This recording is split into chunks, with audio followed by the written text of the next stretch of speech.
Hello everyone, রানী ভবানী ধারাবাহিকের আজকের পর্বে দেখতে পারবেন ভবানীকে তার ঘরে ফুলশয্যার ঘরে নিয়ে আসে তার পিসি শাশুড়ি, আর তাকে বলে রামকান্ত এলে তার সাথে সমস্ত প্রশ্ন উত্তর করে নেবে, নিজের অধিকারটা বুঝে নেবে। তার কারণ তোমাদের এই বোঝাপড়ার ওপরে আগামী ভবিষ্যৎটা পুরো নির্ভর করছে। এদিকে ভবানীকে রেখে সবাই ঘর থেকে চলে যায় ঠিকই, কিন্তু যুবরাজ এদিকে পুটির কাছে আসে তাকে দেখতে, আর খেন্তি সে যায় কবিরাজকে ডাকতে। পুটির জ্ঞান ফিরলে সে বলে, আমার তো শুধুমাত্র জ্বর হয়েছে, তুমি কেন এসেছো কান্ত দাদা? কিন্তু রামকান্ত বলে যে তার শরীর খারাপ শুনে সে নিজেকে স্থির রাখতে পারেনি। কিন্তু পুটি বলে, তোমার কাছে হাত জোড় করছি, তুমি ফিরে যাও। রানী কি ভাববে? এমনকি যদি চারিদিকে লোক জানাজানি হয়ে যায়, মহলে খবরটা পৌঁছে যায় ফুলশয্যার ঘর ছেড়ে তুমি এসেছো, তাহলে কি হবে বুঝতে পারছো? তুমি এক্ষুনি যাও, আমি ঠিক আছি। তুমি না হয় ঝুলন যাত্রার দিনে এসো রানীকে নিয়ে। এদিকে পুটির কথা শুনে যুবরাজ চলে যায় ঠিকই, কিন্তু ইন্দু সে মাধুকে ডেকে পাঠায় যেন দেওয়ানমশাইকে খবর দেওয়া হয়। আর দেওয়ানমশাইকে ইন্দু বলে যে রামকান্ত ঘরে নেই, যেন সে খোঁজ খবর নেয় রামকান্ত ঠিক কোথায় গেছে।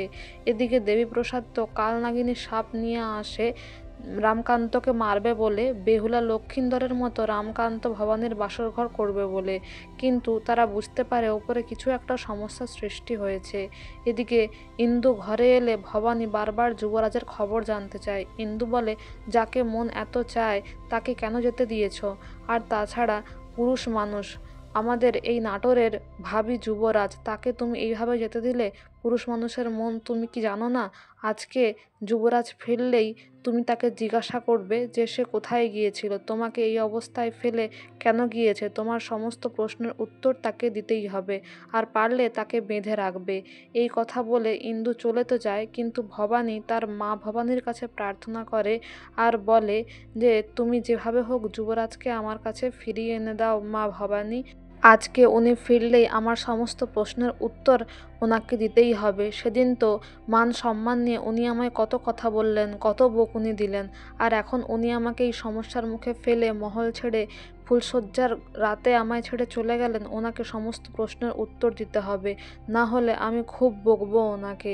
তাছাড়া মাতা পার্বতীর কাছেও তো শিব ঠাকুর বকা খান, তাহলে উনি কেন পার পাবেন?